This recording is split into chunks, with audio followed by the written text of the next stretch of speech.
aș putea spune că anul ăsta ne-am făcut așa o bucătărie de improvizare, pentru că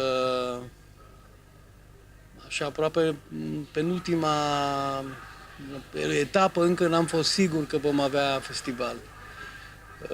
În primul rând, precum bine știți, anul trecut festivalul s-a ținut în luna noiembrie și anul ăsta am fost nevoiți să-l devansăm pentru luna iunie, pentru că asta a fost singura fereastră, de fapt, în care am putut primi locația. Și asta pe lângă și alte greutăți cu care s-a înfruntat direcțiunea festivalului, adică domnul Paul Ghițiu și domnul Ovidiu Morar, care într-adevăr merită toate laudele pentru efortul pe care îl depun ca festivalul ăsta totuși să țină an după an. Și deci, datorită eforturilor, am reușit să încropim în ultima clipă aproape acest festival. Bineînțeles că, în pofida greutăților, noi suntem mândri de selecția pe care noi am făcut-o. Noi cam în fiecare an căutăm să păstrăm tradiția de a aduce filme cât mai noi și de a prezenta subiecte cât mai diverse, atât din viața Israelului și problemele cu care Israelul se înfruntă, și filme din alte țări în afară de Israel, care au tangență cu iudaismul sau cu țara, cu Israel. Cred că ar fi eronat să dăm un profil fix acestui festival. Eu cred că tocmai prin diversificarea subiectelor pe care noi le alegem, cred că tocmai asta este partea cea mai interesantă, pentru că atunci spectatorul nu vine pregătit direct să vadă filme pe un anumit subiect, el întotdeauna este surprins. Acum, precum toată lumea știți foarte bine, Israelul este o țară foarte complexă, care se înfruntă cu probleme de neînchipuit. Am impresia că chiar în România nu se știe chiar exact viața de zi cu zi pe care noi o ducem acolo și probleme cu care noi ne înfruntăm zi de zi. Și noi am vrea ca filmele astea pe care noi le aducem totuși să dezvăluie spectatorului român fragmente din cotidianul cu care noi ne înfruntăm zi de zi. Numai așa, ca titlu informativ, pot să vă povestesc, dacă vorbeam de bucătărie. Acum 2 ani a fost domnul Ovidiu Morar, a fost în Israel într-o vizită particulară și ne-am întâlnit, bineînțeles, un om excepțional și un prieten foarte bun. Și am ieșit într-o seară, ne-am dus la un pub în centrul Tel Avivului. Și am băut toată seara vin și ne-am delectat și ne-am simțit foarte, foarte bine. Și facem acum o săritură de 2 ani. Și vă aduc aminte că acum 3 zile a fost un atentat terorist la Tel Aviv, exact, dar exact în locul unde noi am stat și am băut vin acum 2 ani. Dar exact în același loc. Deci, cam asta e, adică închipuiți-vă că asta s-ar fi putut întâmpla și acum 2 ani, sau să zicem vizita domnului Morar s-ar fi putut petrece chiar acum.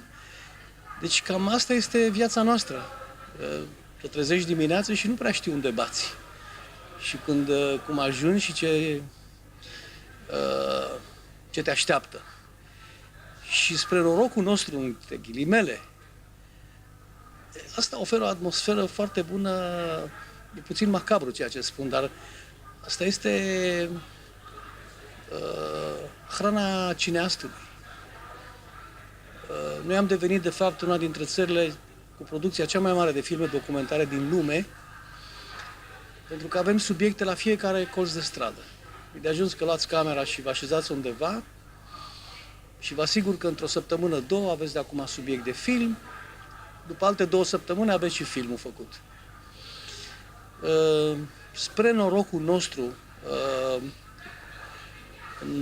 în urmă cu 10 ani aproximativ s-a adoptat o lege care oferă anumite condiții sigure realizatorilor de film.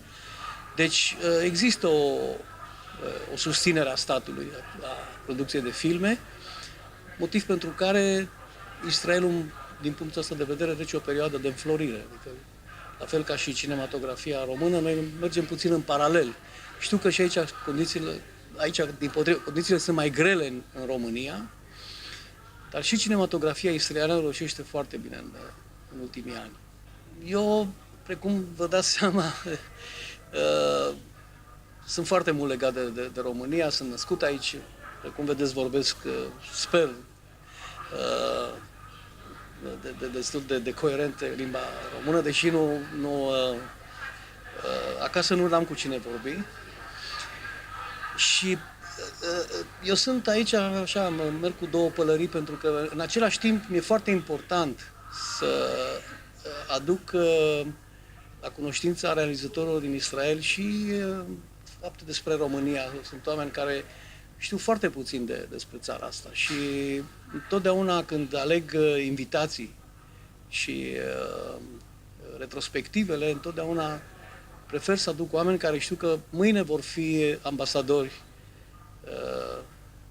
ai României și întotdeauna, cunoscând ospitalitatea ieșită din comuna românului și atmosfera nemaipomenită de care suntem înconjurați, oamenii se întorc mai mult decât încântați în Israel și după aia povestesc la toată lumea ce bine și ce popor deosebit sunt românii.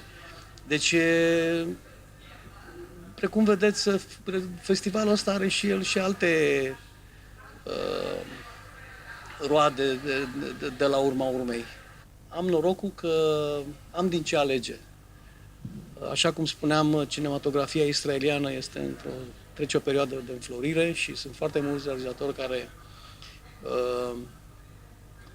reușesc foarte bine în lume și, pe de altă parte, din cauza asta sunt și foarte greu de adus. Am avut acum de 2 ani, încerc să-l aduc pe Ari Fulman,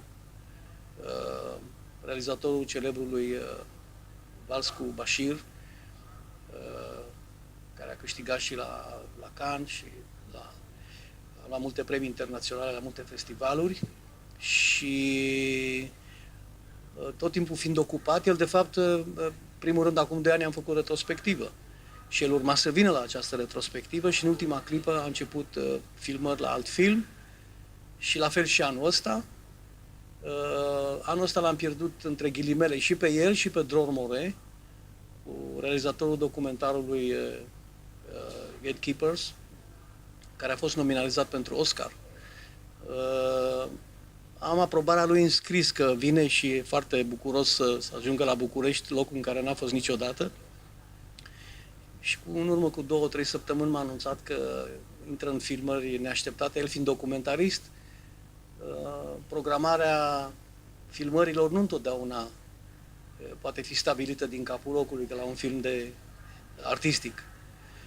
Și așa am picat cu el, dar în schimb îl avem pe Savi Gabizon, ale cărui filme, într-adevăr, dă foarte bine viața de zi cu zi a Israelului, un om cu foarte mult umor. Filmele lui sunt foarte optimiste și foarte umane. Și poate dacă pentru România, când vorbim de umanism și optimism, e ceva normal, pentru noi nu e ușor, pentru că un popor care e foarte aspru și există tendința de a crede că asta vom vedea și în filmele israelienilor și uite că nu. Noi trecem acum o perioadă destul de dificilă în ceea ce privește planurile de viitor, pentru că festivalul ăsta, totuși după 6 ani, am sperat că totuși a pus bazele unei activități culturale serioase. Și am fost mai mult decât convinși că de acum am dovedit tuturor celor care trebuia să le dovedim că suntem în stare să punem pe picioare un festival reușit și uite că am făcut 6 și adevărul că realitatea nu e așa. Adică și atunci întrebarea este dacă va fi festivalul următor înainte de noi ca să vom face planurile.